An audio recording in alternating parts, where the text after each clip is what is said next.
All right, ladies and gentlemen, welcome to the Garage Gym Athlete Podcast. Jared Moon here with Dave Pachkowski. What's up, Jared? Let's How's it going, man? let's talk some weighted vests. Yeah, so we're talking about weighted vests today. So I got to ask you, man, have you seen this as like a trend, a phenomenon, a viral social media thing? I honestly haven't noticed it as much, but I do see it. I see more random people talking about weighted vests than I have in the past. Are you seeing that as well? So, well, first disclaimer is I'm hardly on social. Like, I don't scroll on social media at all. I stay away from it That's very intentionally. healthy. Yeah, which is Good very job. healthy. So I don't for that obvious reason. I don't see it. I mean, I know. I talked to a lot of people that do like rucking clubs, and I know rucking's gained a little more popularity. A little different, maybe. Some people consider weighted vest walking. I think rucking, but um, Lindsay was asking. She was like, "What do you guys talk about this week?" And I'm like, I was talking on weighted vest. She's like, "Oh, for perimenopause women," and she's like in that space. She's a Yeah, women's health PT, so she's he's seen it. she's Yeah. well aware of it. But I was like, "Oh, is that like really a thing? That's what they were talking about?" And she's like, "Oh yeah, that's a huge that's like the Stanley bottles is like the weighted vest now is what she was comparing it to." It's true, man. And what's interesting is because this was last year, I'm just like, I have weighted vests, like from Murph and everything. I've got several different weighted vests just chilling in the garage. And this was last year. A new weighted vest popped up and was just hanging on from our treadmill. And I was like, wait, I buy the gym equipment around here, and Emily had bought it. So that's when I was like, okay, something's going on. Like this is becoming a thing.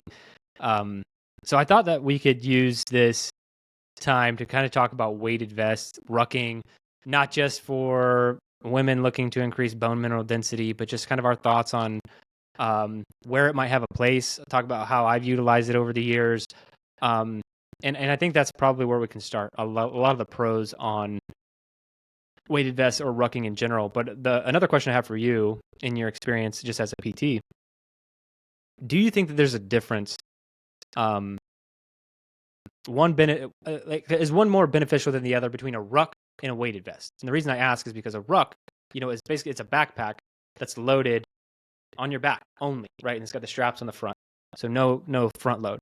But then a weighted vest is typically more well distributed across the front and the back. And I've heard pros and cons of each, but I just want to get your take and see what you thought. If one is different than the other, if you think one is more beneficial, or if it's kind of, in all honesty, like net neutral at the end of the day.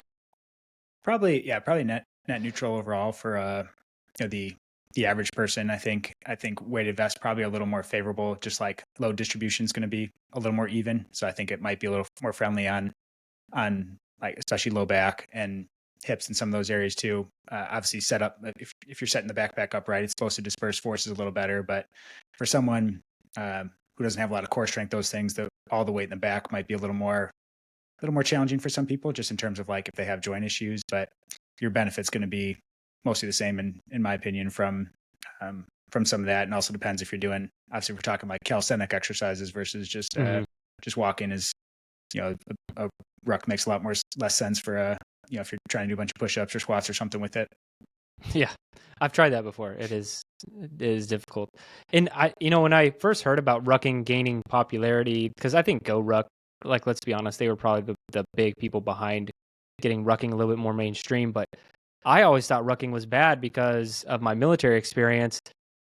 All the guys who ended up with jacked up knees and low back problems were dudes who were like in infantry and like other things who had to carry these heavy loads. Granted, like that was a personal bias I shouldn't have had because they're loaded with like at least 50% of their body weight. They have like, yeah, like or more. It'd be like a 200-pound dude with a 100-pound ruck. And what's funny is like they might all have to carry the same stuff. So you could do a 200-pound person with a 100-pound ruck, or you could be a 150-pound dude with a 100-pound ruck, and it's like just deal with it, and that causes a lot of problems. But that's not what we're seeing. Not what people are doing. We're talking about like 8-pound vests, 10-pound vests, 12-pound vests, 15, maybe 20. I don't see people going much further than that. Rucking, maybe you get up to 30, 40, 50% of your body weight, depending on how much you want to challenge yourself.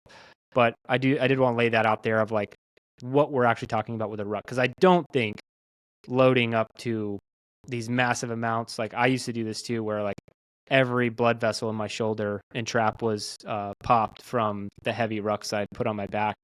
And that was just like the nature of the beast, but I don't think that's what people should be doing. I don't think that level of load is necessary or helpful when it comes to rucking or weighted walking. Yeah, we'll get into too. It also depends on the goal of what you're trying to get into with some of that, because there's so many possible utilizations for a vest or a ruck that we can dive into here. Some more. What do you see as the biggest one? Like, what do you think the biggest like benefit to weighted? What should we call it? Should we just rucking weighted vest? Weighted vest. We'll say weighted vest. Okay, weighted vest. What do you think the biggest benefit is? I mean, I think the like ability to progressive overload with something, if you're with minimal equipment, those things, if you're having to squeeze in an at-home workout and you want to make it more effective and you don't have things around, like maybe you can't make it to the gym that day, I think utilizing it for some degree of progressive overload. Obviously, that only works up to a point, though, because if you keep getting stronger, then you're going to have to keep buying a heavier vest or those things. But I think that's a way to boost your calisthenics a little bit. There's going to be a cap to that, obviously, a ceiling to how much you can progress with that. But I think more so than a calorie burn you'll get with walking. And there's probably some benefit for someone who's, if you have a history of osteopenia or some osteoporosis, I think putting some load, even the studies we were looking at don't maybe clearly show that that's a benefit, but I don't think it's going to hurt anything for someone, especially if it gets them excited about doing exercise. I think that's the biggest part. Is some people they get a weighted vest and they're like, oh, I'm going to start walking regularly now. It's like, are you really boosting the exercise that much with it? But if you're more consistently doing it because the weighted vest gets you excited about it, then I'm all for that. Yeah, and just so the listeners know, I'll hop into all the studies that we looked at in preparation for this episode. But I did just want to start on kind of our personal experiences. And so I'll tell you where I find it beneficial, both in what I recommend to people and what I've done myself, is zone 2 is really important. Not as important as people would make it out to be. It is important, though. Low intensity training. I don't think running at a specific wattage for 90 minutes, I don't think that level of intricacy is important. But zone 2 is really hard to achieve. Like, in all honesty, for most athletes that we talk to, the problem is like, I have to run so slow. Like it's like just above a walk, right? And that's the feedback we get over and over when people try to do zone 2. So my typical recommendation for people who want to be in zone 2, the best ways to do it, in my opinion, is either a 1-for-1 work to rest ratio, where you go for a run. Let's say you run 30 seconds on, you walk 30 seconds, or you run a minute, you walk a minute, and try to keep it 1-to-1. Because what that does, if you run that slow pace and then you walk, you're just gonna lightly hover in this wave pattern of zone 2 with this off and on strategy. And most people balk at that. They don't want to do it because that's like the couch to 5K program. Like that's what they recommend. But it's great zone 2 work. If you do that for an hour or an hour and a half, like whatever you want, that's some of the best way to get zone 2. The second best way, in my opinion, would be load. And so if you're going to throw on a ruck or a weighted vest, that's how I've used rucking a lot in the past, is I'm like, I don't want to run super slow, or I don't want to walk run. So I'm just going to throw on a load until I get to that zone 2, which, to be honest, has still been really hard for someone who's been training for a long time. Like just throwing on a backpack and going outside, unless it's the middle of summer, my heart rate's not getting into zone 2 unless it's a really heavy load. So typically I have to do almost like a warm-up type activity, like a really aggressive 5 to 10 minute warm up, then throw on the ruck, then go, and then I can typically stay low zone 2 just with the ruck. So anyway, those are the best uses I see in utilizing it. And the last thing I'll mention is someone who studied a lot of what Louis Simmons put out from Westside Barbell. He often recommended loaded walking for his athletes, some of the strongest humans who've ever walked the planet. And so I don't think that we should discount that at all. Granted, he was talking about like yoke walking and like things that are really heavy, but he was talking about doing that for bone mineral density, for maintaining strength, for general physical preparedness. So there's a lot of benefit. It just depends on where you want to take it and how you're going to utilize it. Now, when we get into the studies that we're looking at, what we had was like a whole host of studies that we went over. I think it was 9 overall. And what it was really looking at is like, how does this really help people? Is this a big needle mover in bone mineral density? Is it something that's better for short-term weight change or increase in muscle mass, decrease in fat mass, all of those kind of things? And my overall take, and you looked at the same studies, so you can kind of give me your own opinion too. My overall take is like, we don't have enough data to like concretely say this is the best way to increase bone mineral density. Like, it's not the best, but we also don't have enough data that says that it's not. And so it's like, oh, well, how's that helpful? It's like, well, I think that's just kind of where we are, but I think that it has a lot of legs. I think the concept of weighted vests or walking makes a lot of sense. And there are a whole host of activities and there are a whole host of benefits to this activity, but it's like maybe BMD, bone mineral density, is not of the highest caliber, because typically how you get an increase in bone mineral density, and you probably even know better than me, but it's typically high impact type things like plyometrics is a big part of that, or heavy resistance. But I feel like heavy resistance is the hardest thing to get people to do, heavy resistance training. Like, and I don't like to tell people that either. Not because I'm like scared to tell people what they don't want to hear, but I'm like, oh, the only way you can increase your bone mineral density is to lift heavy weights. It's like there's always another way. So it's like, can we do some plyometrics, some basics, or can we just load a little bit more, walk a little bit faster, and get that same impact, that ground force, and increase it? So anyway, looking at all of it, I think that there are a lot of advantages to this, and overall health, wellness, and everything else. Bone mineral density, I think more research is needed, but I wouldn't say it's not there. What did you think? Like, similar takeaways, or did you get something a little bit different after you looked at everything? Yeah, I'd agree. I was surprised that, I mean, I would have thought, honestly, bone mineral density would have been more seen, as an improvement from wearing weighted vests. And I agree. I think there's probably more data that's needed when they compared it to just, if you have to choose between, we talk about this a lot, like exercise, if you're looking for the magic pill, like exercise, specifically some combination of strength resistance training and cardiovascular activity, like that's your magic pill that, that maybe takes a little more work than just throwing a weighted vest on and walking around the block. But I think if you can, I agree, it doesn't make it a pointless tool just because exercise has been shown more effective. I think it could be a little boost for someone that can't make it to the gym, who isn't following maybe they don't fully know what they're doing in the gym. So they're not following a 5-6 day program that's, well designed that way. They're afraid of lifting weights because of joint pain, or they don't have supervision. But I mean, if you're making the one versus the other argument, like, yes, exercise, weight bearing in some way, doing some loaded squats, carries, lunges, like anything weight bearing through your joints and through your spine specifically is going to be beneficial. If you're older, that could be holding a kettlebell in front of you and squatting up and down from a chair if you're able to. Obviously, back squatting, front squatting, goblet squatting, even leg press machines, something that's a little more friendly on your back, is still going to be a great way to do that. But I wouldn't throw out the weighted vest just because the studies weren't really clear on that either. I think there is a lot of uses if you're intentionally know why you're using it. I think maybe not just like expecting to just add that to your routine and go on a walk and it's going to make everything better. But if you're strategically using it in the overall context of your health and fitness routine, I think there's a lot of places it could be inserted in there. And the questions that came up for me when I was looking at this is like, we looked at one study from 2018. It had 37 obese older adults. There was a study from 2020. It had 69 obese adults. There was a study from 2025. It had 133 obese adults. And this is just repeated over and over again. Not necessarily all of them, but most of them were out of shape. But here's what where my brain started to go when I was reading this. I'm like, okay, if you weigh, let's say I weigh 300 pounds, and I'm like, I want to start walking with a weight vest, and I lose 280 pounds, or I lose 80 pounds, 20 pounds, and I get down to 280. I don't see how this could have an impact on your bone mineral density, because your body is not actually getting any more load. Do you know what I mean? It's like, weight is weight.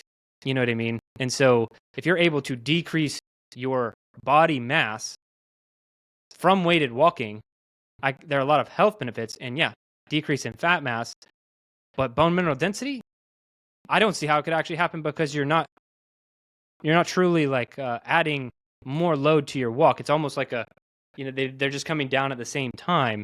And that was just, again, that's just me just looking at this logically. I'm like, is that part of the reason we're not seeing as much of a BMD change when we're talking about obese adults specifically? Is it because weight is weight and you need more load than your body currently has? Because your body is very accustomed to whatever weight it's walking around at right now.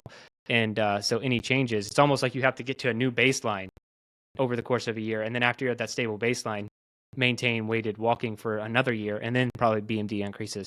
But that's a study that people aren't going to do, right? That's a 2-year study. And so I don't know if that happens. I think like we sent out in our email yesterday, it was around weight loss specifically, but just how good our body is at adapting too. So if you throw a weighted vest on and say your goal is weight loss with it, it's like, okay, maybe that walk burns, depending on how far you're going in intensity, all that, somewhere from 50 to, if it's intense, a few hundred calories. But how is your body adjusting the rest of the day? Like a lot of people, even with hard workouts in the morning, they're going to do less throughout the day. Like your body Right. compensates through something called NEAT, that you just move around less spontaneously, or you eat more food. Like if you're not strictly tracking your calories and really, or have a system in place to monitor how much you're eating an extra couple hundred calories is not very hard. If you're like, oh man, I was just more No. hungry today because I burned this. So I think same thing with what you're talking about of like someone loses weight and then you add this weighted vest, or if you don't lose weight with it and you're trying to add this vest in, it's like, okay, are you walking a little bit slower? Is your heart rate down? Like, there's so many ways that your body's going to try and find to maintain the status quo that I think that's where you have to be intentional about how you're using it and making sure that intensity isn't slipping, or what your goal really is for using. If you're trying to get in zone 2, then making sure you're actually monitoring that and staying in that zone. I think those are a lot of factors people have to keep in mind. Yeah, and I think my ultimate recommendation for anyone who's looking to do this is, how can we turn this into like a performance mentality? Like, and we talked about that recently, is performance metrics are better than vanity metrics. And this is actually quite simple. Progressive overload, in my opinion, doesn't have to just be more weight. It's like, okay, I walked with a 5-pound vest this week, 10-pound vest next week, 15-pound vest the next week. Like, you could technically do that. But there's so many ways you could slowly progress this. It could be like, hey, I got a 10-pound vest. And then you cap something. You either cap time or mileage, right? It's like, I'm going to walk 3 miles. And it's like, okay, how long did it take you with the vest on? And then you see, can I do that faster? Or you do it the other way around. Like, I'm going to walk for 60 minutes. How much distance did I cover?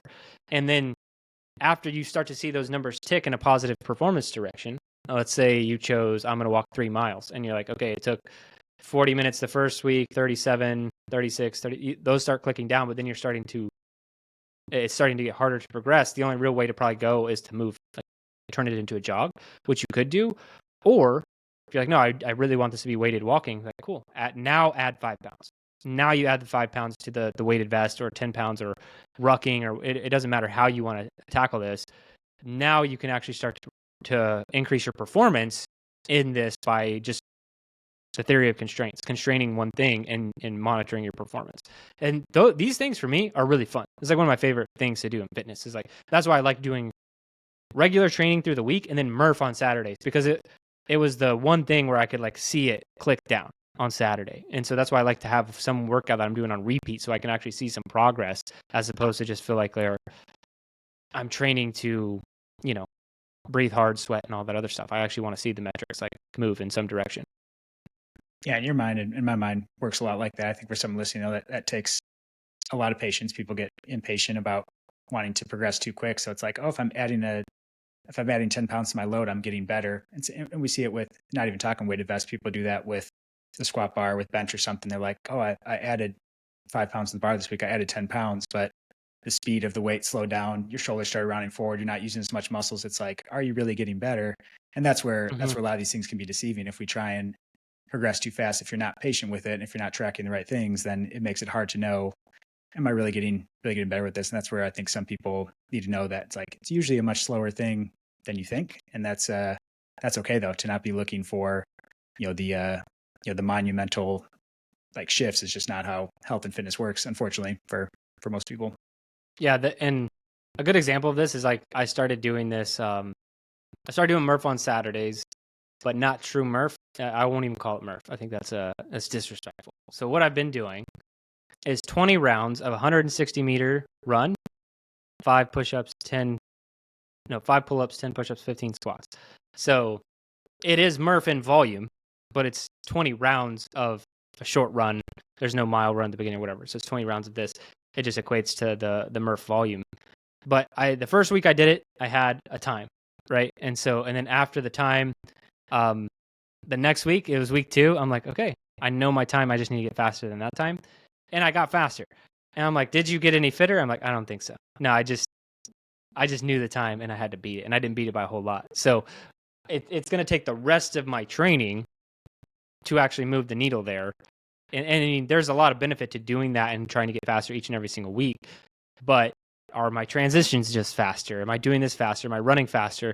But eventually you'll run out of like, it takes about 4 weeks for all that to normalize. And then you're like, now I'm in the thick of it. Now this is where the actual progress happens. And so I think people should know that too, is like, sometimes there's just like effort. Like I did this when I was training for my ultramarathon. Like I capped at 6 miles. And so it was always, I'm going to run 6 miles because I had this perfect loop around my house that was 6 miles. But I was going to maintain zone 2. And so all I wanted to do was that time to get faster. But for the first 2 to 3 months, all I was doing was slowly clipping up my heart rate to like the maximum edges of zone 2. And some days would be like the beginning run was like low zone 2. And then the third week run was like high zone 2. I'm like, this isn't an increase in fitness. It's more effort. But then after all of that normalizes, you have nowhere to hide. And now you can actually start to perform like really work on increasing your fitness, which is to me where it becomes a lot of fun. But like you said, a lot of people can get annoyed by that process. Mm-hmm. But if you are interested in doing that, just give it 12 weeks, give it a few months to let those things stabilize, because you'll hit a point where you can't cheat your way out of it. You can't cheat it anymore. Yeah, at some point you're gonna, the first 4 to 6 weeks at least are gonna be dealing with the noise. If you're chasing a performance goal, even if you're trying to lose weight, it's like the first few days, even the first couple of weeks, are going to be water weight fluctuations anyways, and difference in eating all those things. It's like, that's not a win or a loss. Like, it's just, you have to stay with anything long enough to see where the change is actually happening. Yeah. Awesome, man. Well, you got anything else on this? Like, should people be doing weighted vests? Yeah. I mean, I'm not opposed to it. I think mixing it, like, I think the things we've talked about of if you're, if it's a tool in your toolbox, I think it's a great thing. I know just putting a weighted vest on for doing something like, if you're talking like weighted Murph or unweighted, if you're at that point, or if you're talking like any kind of, especially calisthenic type workout, there's a little bit of a different mindset that happens when you put the vest on. And maybe that's what these perimenopause women are getting, that little different mindset. They're strapping up their weighted vest and getting hardcore. They're got their camo weighted vest on and everything, and who knows. So I think there's, like, if it gets you excited about training in some way, I have no problem against it. I think, like you said, if people are willing to be patient, I think you can overload appropriately over time. But I also think the hesitancy has got to be, don't go too much too fast out of the gate. I think that's something just worth mentioning. Some people I know will throw a weighted vest on and jump on a treadmill, and they're like logging a 5-mile run, and then they're like, oh, I got shin splints now and my back hurts. And it's 100%. Like, yeah, because that was not a smart way to go back into it. Or if you can't do a unweighted Murph, like, don't just go throw the vest on and try and crank out all these calisthenics, or you'll be wrecked for a long time. Yeah, that was actually going to be the one thing that I was going to say is, yes, do weighted vests. Doesn't matter who you are. And what we see, and I always see this, is like something gets a lot of popularity, and sometimes I don't know who started. It's typically Andrew Huberman or Peter Attia. They start it, and then it gets the rest of the health and fitness podcast start talking about it after that as like the next best thing. They're like, oh, get it while it's hot. But then, so that the idea comes out. Then the counterculture to the idea comes out after that. Sometimes it takes 6 weeks, 6 months, or whatever. And that's where we're at now, where it's like weighted vests have gained a lot of popularity. Now people are going to talk about how they're not actually all that beneficial.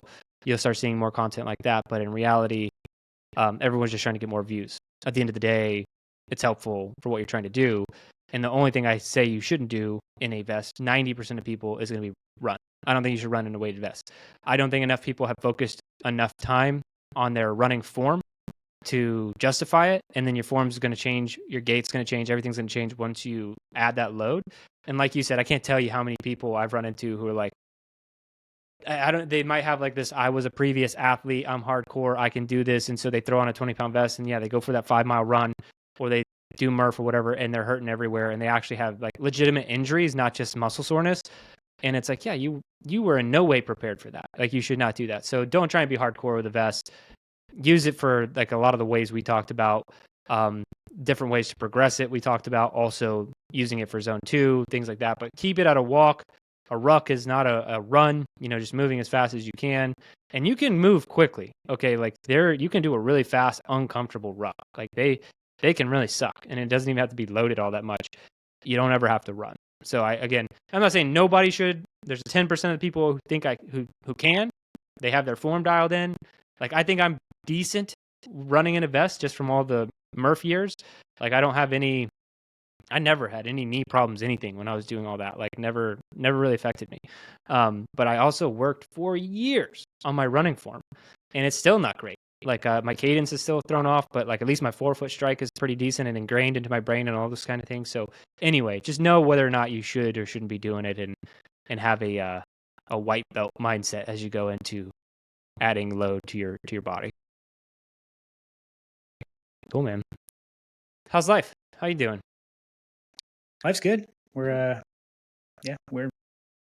just rolling with. Seems like things are changing every week with 3 toddlers and a newborn, or 2 toddlers and a newborn. It's I don't know. We get all these personality swings and all these things that Lindsay and I are trying to learn how to parent and love well and discipline firmly. Yet also trying to understand where they're coming from with outbursts and all those things, and not just chalking up as normal and those things. So it's hard and rewarding, because we see that when we stay firm on boundaries and those things too, because our kids will try and push them, especially our daughter, and like trying to love her through it, yet also discipline firmly. Like, it's such a hard line for a parent, because you feel like you're being harsh all the time, then all of a sudden you see them get it though, and you're like, okay, like this is the standard we're trying to hold, and like we try and lead with our core values, and like this is what we do, like these are our values, this is why we're doing this. And it's just hard sometimes, because you want to check out and just be like, oh, it'd just be easier for me to give in and let her have her way.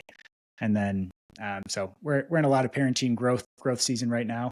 That's yeah. So any advice everyone has on that, just reach out and let us know. Yeah, it gets way easier over time. Yeah, you just become a pro. Yeah. No, I mean, I would say I'd actually really enjoy where I'm at in parenting right now with the ages of my kids. I feel like it's more logical leadership as opposed to the stage you're in, which is like your kids have not quite developed logic-based reasoning to the extent of, an adult, right? And so it's like those are the hard, like everything is the end of the world. You know what I mean? So it's hard to explain that. And it's even hard sometimes at the ages they're at now to let them know, like, that's not a big deal. They don't know it, but to them it's everything. So you can't just discount their feelings either. So yeah, it's a challenge, but I would say the younger years were tougher for me. Emily definitely stepped up and helped a ton in that regard. I feel like now we're at the stage where I'm way more beneficial in, like, hopefully the shaping of men.